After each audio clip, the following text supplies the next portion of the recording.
It's about understanding who you are, why you design, and why I love making clothing. Friends, welcome back to the Brave New Wear Show. My name's Christian. It's time to pay your respects by pressing F in the comments. Sies Marjan announced in June that they will be folding. The exciting New York-based brand is no longer producing clothing after the results, the economic fallout of the pandemic. This really stinks. Sander Lack took all of his experience working 5 years with Dries Van Noten and brought it to his new brand, and it was, in my opinion, one of the most exciting brands showing in New York Fashion Week. One of the standout elements has to be the brand's not only the inclusion of these beautiful, elegant silks and materials, a lot like Dries Van Noten, but the rainbow colors, the beautiful ombres. I think Sies Marjan was making some of the coolest suits for both men and women during the short 4 years that it existed, but now it no longer will be around. This is a bummer because New York Fashion Week really needs exciting designers to be showing there. Not only big names like Michael Kors or Ralph Lauren, but it needs designers that are innovating, and Sies Marjan was certainly one of them. Just even like their fall-winter 2020, I thought was an awesome collection. I love the color palette. I love those weird kind of like Dutch shoes. It was something I even shared on my Instagram, but it's gone. Dust in the wind. And it has brought this question to my mind: what will fashion look like post-pandemic? It's something we've been kind of talking about for a few months now, because as soon as whisperings of this global pandemic began, the fashion industry started to take major hits. And now with only like online shopping available and basically no fashion shows, no events, it seems like fashion, especially high fashion, is in a major dilemma. Even prior to the pandemic, we had been talking about the necessity of fashion shows, whether or not we need them, and what a future without them might look like. And what's kind of interesting is I think J.W. Anderson recently said it best when he said that perhaps this is an opportunity for a reset. Fashion shows on the whole are extremely expensive, both economically, both in terms of their resources. Now, fashion shows aren't irrelevant. They're an important part of the storytelling that designers do. Being able to put, whether it's buyers, editors, whoever, in a space that you're controlling and kind of creating a narrative around it is super powerful and relevant. And I think that kind of as an element of the pageantry and the art of fashion, it's definitely something that is really cool and interesting. It's often been debated how much we need to do this, because fashion in the past has been on a continuous cycle, because these editors and buyers will have to fly to multiple cities, stay in hotels, use all these resources just to attend kind of a presentation.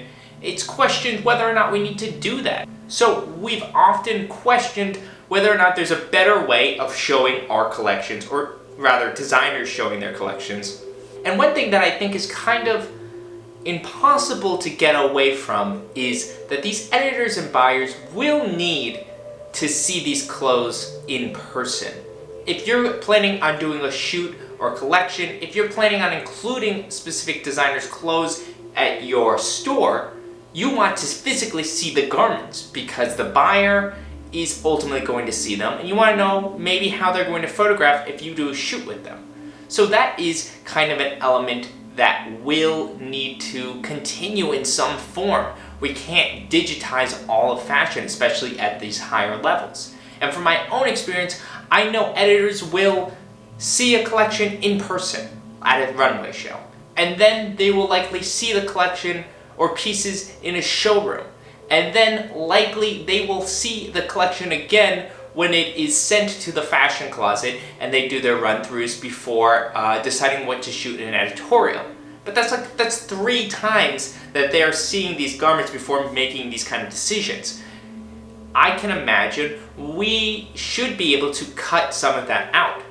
And obviously, naturally, this is a massive industry and there's so much minutia that goes into it. So just saying like, I'm not gonna do fashion shows anymore, I'm brand X, might not work the way you want it to. It might turn off editors, it might turn off buyers. There's kind of a culture and tradition that is woven into this process. But obviously, right now, fashion shows are out of the question. Even during past Paris Fashion Week, a lot of editors and buyers canceled going before the pandemic became as bad as it is.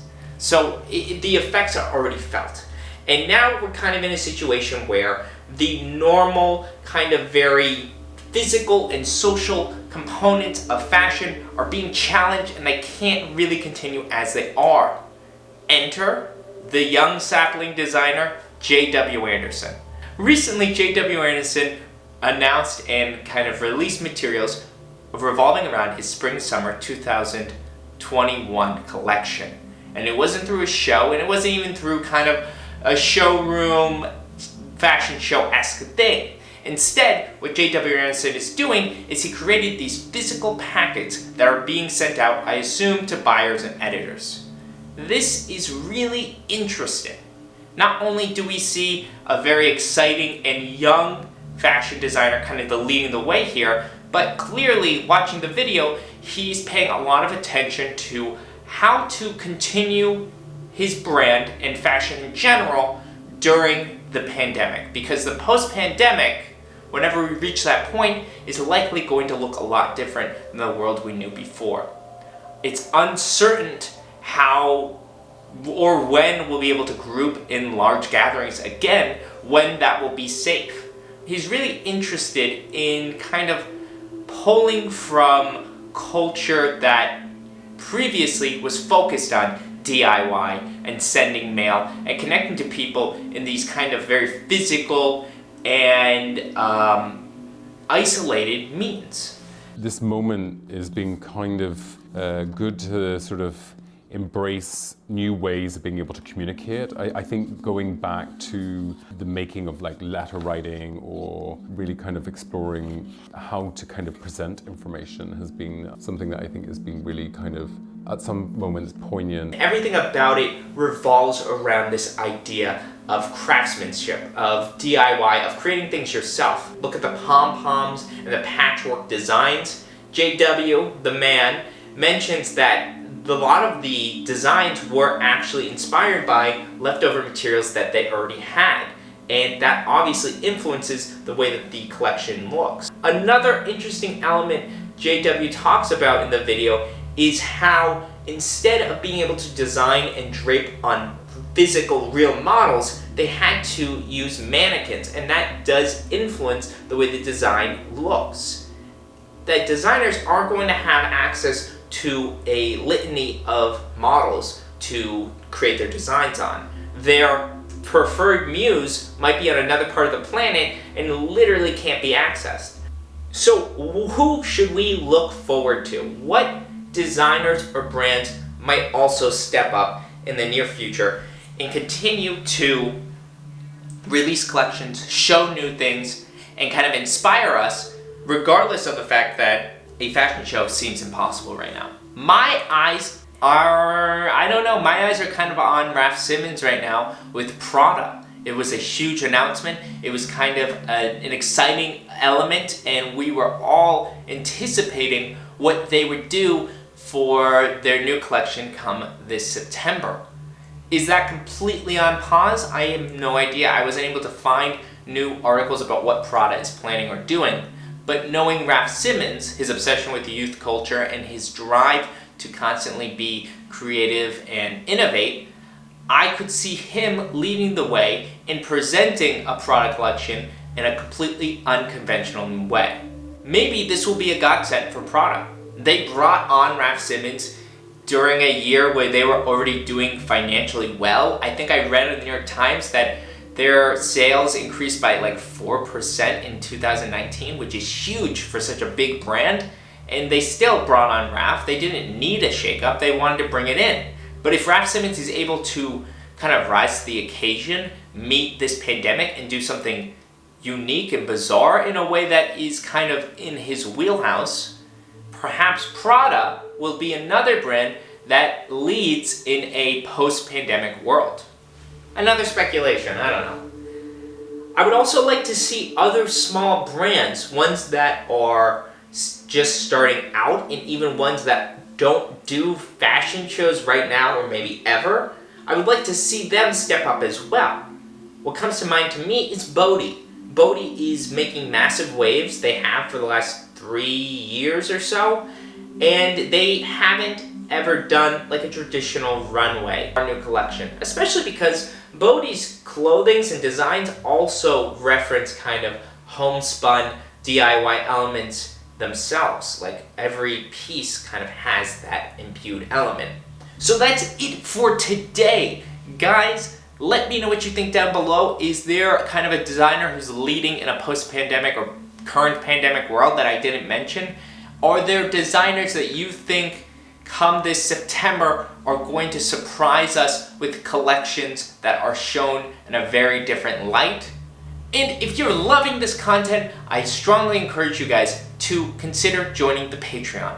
I am interested in turning more to my patrons on our Discord, asking them questions, getting to know what they like and dislike. If you want to play an even bigger role in shaping this channel, that is an awesome way to do so. So you can check out the link to the Patreon in the description. And I will see you guys come this Sunday. Like I said, I'm working on some videos. Hopefully they'll get out soon. And I'll catch you later.